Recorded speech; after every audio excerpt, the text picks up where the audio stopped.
தண்டல்காரர்கள் வரி பணத்தை கொடுக்க மறுத்த போது அப்பொழுது தீர்த்தகிரியாக இருந்த சின்னமலை சொன்னான், வரி பணத்தை யார் பிடுங்கிக் கொண்டார்கள் என்று கேட்டால், சென்னிமலைக்கும் சிவமலைக்கும் நடுவே ஒரு சின்னமலை பிடுங்கிக் கொண்டான் என்று சொல். கொங்கு நாட்டில் மைசூர் சட்டம் செல்லாது என்று சொல். உத்தம காமிண்டனின் வம்சத்தில் ஒரு சொட்டு ரத்தம் இருக்கும் வரை கோவை ஜில்லாவில் ஒரு குண்டுமணியை கூட நீங்கள் வரியாக வசூல் பண்ண முடியாது என்று சொல். காவிரியை தாண்டி ஹைதர் அலி வந்தால் மைசூர் கோட்டை மண்மேடாகும் என்று சொல்.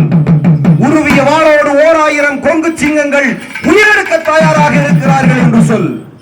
ஓடிவிடுங்கள் உயிரோடு என்று அவர்களை விரட்டி அடித்தான். அன்று முதல் தீர்த்தகிரி அங்கே ஆனானே சின்னமலை.